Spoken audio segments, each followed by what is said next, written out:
Sabay-sabay natin alamin ang mga kaganapan na nangyayari sa ating bansa.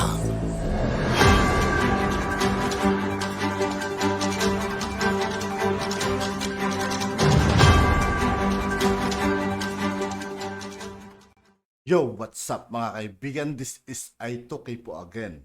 Ngayon nandito naman ulit tayo sa channel ni Banat Camartes TV. Dito naman ulit tayo magbibigay ng komento at reaksyon. Kaya samahan nyo ako guys. Let's go!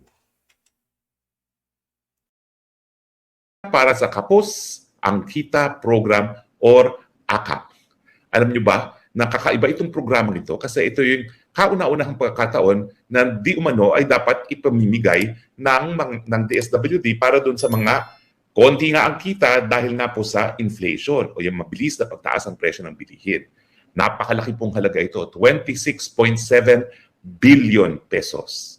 Pero ito'y kakaiba rin dahil una-una, hindi siya kasama doon sa National Expenditure Plan. Ano ba itong NEP? Ito yung budget na sinusumite ng Malacanang sa Kongreso. Ito yung nagiging basihan ng talakayan sa budget season. Kakaiba rin po ito dahil hindi po ito lumabas doon sa House version ng budget. Ito na po yung General Appropriations Bill.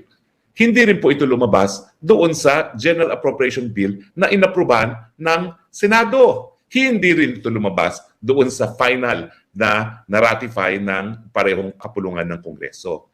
Pero lumabas siya matapos yung tinatawag na BICAM. Ano ba yung mga step-by-step na yan? So, unang po muna, budget call. I-consolidate ng DBM, magiging National Expenditure Plan, isusumiti sa Kongreso, magkakaroon ng committee hearing, magkakaroon ng plenary hearing. Sa Senado, gano'n na naman.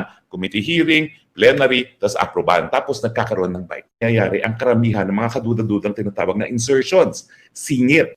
Kaya nga po insertions kasi wala siya doon sa National Expenditure Plan. Pero itong mga insertions, hindi lang po pwede mangyari yan sa BICAM. Nangyayari din po yan sa period of amendment kapag tinatalakay na ang budget sa floor, sa plenary.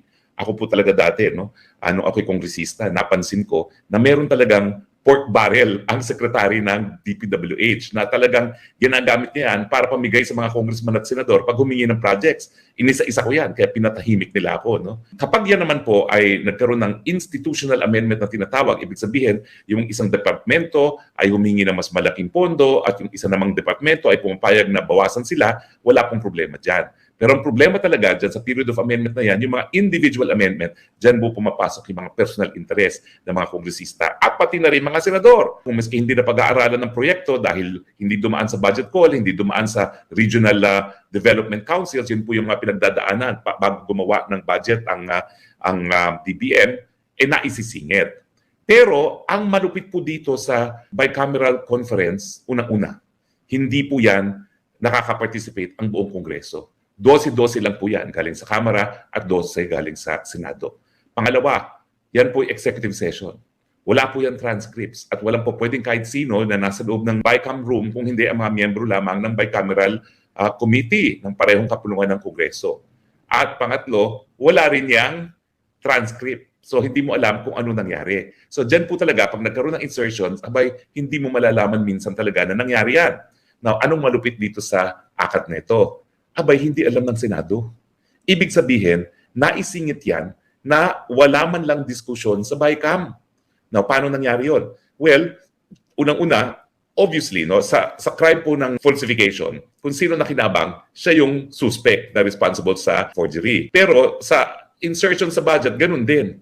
Kung sino nakinabang sa insertion, yun din ang suspect. Sino ba nakinabang? Walang iba kundi si Mr. Espeker. Nakasulat po dito na 26.7 billion ay pwede lamang ma-release ng DSWD subject to guidelines pero ito po ay subject din sa approval ng Espeker. Can you imagine? Dalawang kapulungan ng Kongreso and yet ang disbursement ng 26.7 ay subject to the sole approval of the Espeker. Itong mga ayuda na dumadaan sa mga kongresista at mga senador, illegal po yan. Ako po ang naging abogado nila Liling Briones nung kinwestiyon namin ng PDAF. Iba pa po yan doon sa kinwestiyon namin ni Greco Bellica na pareho kaming nanalo.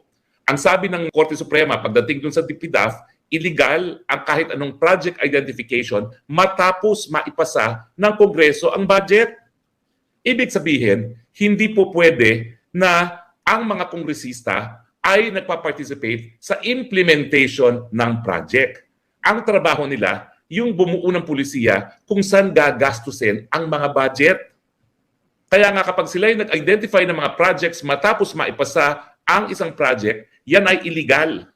Dahil yan ay trabaho na ng executive. Ganon din yung patakaran na kapag ang kongresista at senador mismo ang namimigay ng ayuda, hindi po trabaho ng lehislatura yan. Ang trabaho nila ay bumuo ng batas para magkaroon ng authorization sa paggasta ng pera ng bayan.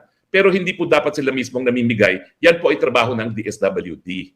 Kaya nga po ako'y nagtataka, yung AIX, bakit merong AIX allocation ng mga congressmen at senador? Bawal po yan dun sa kaso na hinain namin nila Liling Briones. Bakit ito na namang akat neto, tanging Speaker of the House lang ang po pwede mag-disburse? Talaga pong nakaka-iskandalo. Ang mas malungkot pa, itong akat nga, ito ngayon ang pinagsususpetsahan na magpopondo sa bribery initiative. Saan nila kukunin yung mga pinangako nilang 20 million kada kongresista? Malaking halaga po yan, ha? 318 congressmen times 20 million. Bilyones po yan. Tanging maglalabas lang ay ang speaker at hindi malinaw sa batas kung paano gagastusin ito. Ibig sabihin, iniiwan sa IRR, sa Implementing Rules and Regulation, kung paano ba igagastusin po na mali. Bakit? Dapat ang statute, ang batas, kompleto na. Na dapat yung IRR, wala nang iisipin pa yung mag-i-implement. Susundin na lang kung anong nakasabi sa batas. Ibig sabihin, yung Implementing Rules and Regulation, dapat nagmi-mirror lang ng batas mismo. Pero ito po, kahit anong guidelines, wala. Kinatatakutan talaga ng mga senador na nag-iimbestiga ngayon sa BI, sa bribery initiative, ay eto nga pong magpopondo, hindi lang doon sa 20 billion kada kongresista para doon sa 3% per district, eto rin yung pambibili ng lagda. Matapos maipasa ang budget ni Vice President Sara Duterte, pinagkait nila yung 650 na gagamitin naman talaga ng Vice President dahil siya ay co-chair ng NTF-ELCAC at DepEd Secretary. Alam naman natin na talagang pilit na pinepenetrate ng mga teroristang CPP-NPA ang ating public school system. Ipinagkait nila yan. Di umano daw dahil walang accountability. Hindi po totoo yan. Dahil ino-audit po pati ng COA ang confidential funds. At hindi po yan liquidation by certification gaya ng ginagawa ng mga kongresista. Hindi po. Kinakailangan sasabihin kung saan talaga ginamit yung confidential fund. Anong impormasyon ang nakalap dahil dun sa information fund na yan, sa confidential fund na yan. Itong 650 na ito, ipinagkait sa Vice Chair ng NTF-ELCAC na lumalaban sa CPP teroristang NPA, and yet binigay kay Speaker mismo ang 26.7 billion. So ngayon, meron na silang 26.7 billion, meron pang 1.6 billion confidential and extraordinary. Napakadaming pondo naman na kontrolado ng Speaker. Daig pa niya ang presidente. Kung siya lang ang magkocontrol nitong AKAP fund na ito, gagamitin ba ito sa panira ng mga kalaban ng Speaker? Gagamitin ba ito para patahimikin ang mga kritiko ng Speaker?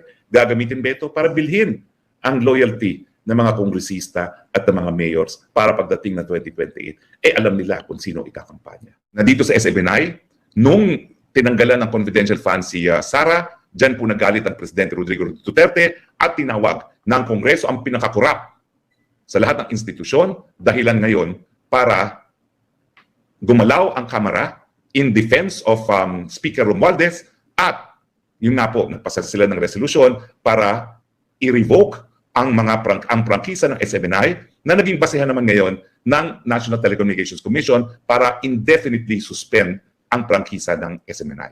So nawala po sa ere ang SMNI dahil sa reklamo ng mga kongresista, unang-una, yung sinabi ni PRRD na pinakakurap ang Kongreso at pangalawa, yun nga pong sinabi ni Ka Eric sa programang Laban ng Masa na kung totoo nga ba na 1.7 billion na ang nagagasta ng Speaker para sa kanyang mga biyahe na naging dahilan nga para magkaroon ng congressional hearing, ma-cite in contempt si Doreen Badoy at saka si Ka Eric at ngayon po maging dahilan para mawala na nga ang prangkisa ng SMNI.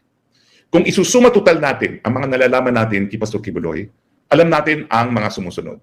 Unang-una, siya po talaga ay matinding kaibigan at supporter ni PRRD. Pangalawa, siya po ay isang politically influential religious leader dahil meron siyang mga tagapagsunod Sinasabi nila 7 million, may nagsasabi mga 1 million lang yan, pero matindi po yan dahil ang estimate ng support base ng Iglesia ni Cristo ay 3 million. Pangatlo, alam din natin na bukod dito sa political clout ni Pastor Kibuloy, siya rin ay merong SMNI na pinagkatiwalaan ng tao, lalong-lalo na ng huling eleksyon ng 2022 dahil bongga ang kanyang mga debate at ang kanyang mga panelists talaga naman pong may utak. Hindi yung mga mamamahayag na pangitingiti at nakikilala lang dahil sa kanilang itsura.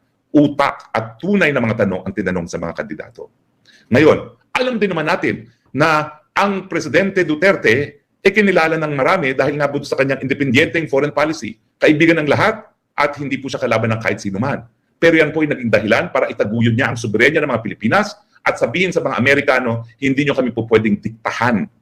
At dahilan din kung bakit ang sabi ng Presidente, dahil pinatay nyo kami nung panahon na tayo naggera, dahil alam natin Tapos na. At yun nga po mga kaibigan, dito po nagtatapos ang ating reaction video. Muli ako po si I2K ng Sundalo ng Dunggalo. Maraming salamat sa patuloy na pagsuporta. Yeah, peace out.